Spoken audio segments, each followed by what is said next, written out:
viewers, how are you? Hope you're fine. My name is Ghani and you're watching Siasi English YouTube channel. Today we'll talk about many national and international topics, but today we will focus on international topics, and we will especially discuss the departure of Donald Trump from White House and the inauguration ceremony of President-elect Joe Biden, but now he is officially President of United States of America.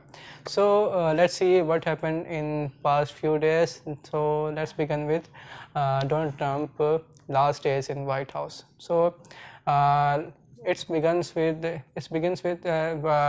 Donald Trump was planning that he might do something big in his last days, but unfortunately the you can say that US establishment and Biden administration ensured that Trump should not take any big step or cannot communicate should not communicate his supporters or should not be able to deliver a message to his Proud Boys organizations to do a big protest outside White House or inside Washington DC. So Donald Trump was totally isolated in the White House in last few days, and he was only planning to how he will manage the things. So in last days, President Donald Trump met with an important personality, and I already stated that a man who met with Donald Trump in White House when he came out from the office of President House office. So he had some documents in his hand, and when the photographer captured a photo, so when the photo was zoom in and the word was an important word was written on that document, and which was the mashallah, but that was not happening at the last moment, and President Donald Trump already decided that what he has to do. So he pardoned important 22 personalities in his last executive orders. So and very much important personalities were included, names were included in the list who were pardoned by the President Donald Trump. So after that, President Donald Trump also done a very important major thing, that he you can say that he made an important he signed an important deal with the UAE and approved the sale of F-35 fighter jets to UAE, and the basic basic condition of the UAE was basic condition of the UAE over the recognition of Israel was that US will provide F-35 fighter jets to the UAE, and on last day President Donald Trump approved the sale 50 F-35 fighter jets sale to the UAE, and that was a major deal which not only surprised Israel and surprised other countries, but it shows that Donald Trump fulfilled his promises in his last days. So after that, President Donald Trump left or leave White House with his wife Melania Trump, and over there a helicopter was waiting for them who take them to the Joint Air Base Andrew, Maryland, where President Donald Trump delivered a speech to his supporters. A large, not a large number out of people gathered at Andrew Base, but you can say that not a large number of people, but a big number of people were there who boost up, who cheer up for their president and welcome President Donald Trump, and they were waiting for the last speech of President Donald Trump. So President Donald Trump last speech was not that kind of interesting, or you can say that not that kind of harsh, or you can say that not that kind of full of threats or caution, but he thanks all to his staff, all to his members, and all to his supporters, that whoever supports in his last 4 years, that he is very much thankful to that, and who stand shoulder by shoulder with him and support him. And he also thank his 75 lakhs voters who voted him in presidential election. So he claimed that my voters has made a big world record that I am the only one president in the United States of America who secured the most large number of votes in presidential election 2021. So he said one sentence which was very much important, and he said that we will back soon in any form. So that was the important message he delivered to his supporters, voters, and all others who were waiting for his orders. So after that, he he entered into the plane which take him to his house at Florida. So he left for Florida with his wife, and after that the inauguration ceremony celebrations were start on, and you can say that Joe Biden and his wife Jill Biden enter into the most important building of the United States of America, which means Capitol Hill building.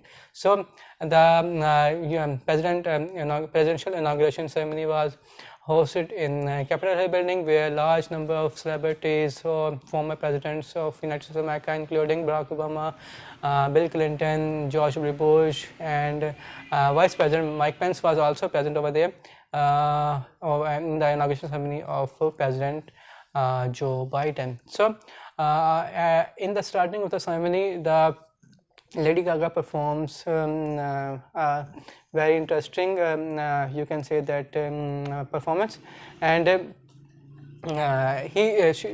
she sings a U.S. national anthem at the ceremony. So and everybody applauds him, give a big applause to her over his marvelous performance. But most important thing is that the whole ceremony will revolve around the Lady Gaga, and why the media was giving so much importance to her, that was a question mark. But I think there must be some reason behind it, but we should move forward, and we will also think that it's see that we will also saw that President like Joe Biden, after that he came to the stage and finally he takes the oath, and he delivered his final speech, and he said that I am the president of all Americans, and I will work hard for those Americans who did not voted me and who did not supported me in presidential election campaign. And he also stated that this is the day of America, this is the day of democracy, and we will work together and we will progress together. And that was a very much important message for all of them. And one more interesting thing, that when President hold the office of White House, then he passed 7 important executive orders, which were very much important in nature. The first executive order which Joe Biden administration passed, with that he passed the immigration law, which was very much important, that he removed the ban on Muslim countries, and he allowed all the Muslim countries citizens that now they can come to United States of America and can find opportunities for themselves. And that was a big, you can say, a big step taken by the President Joe Biden. So a second executive order which were passed by the President Joe Biden was that climate change.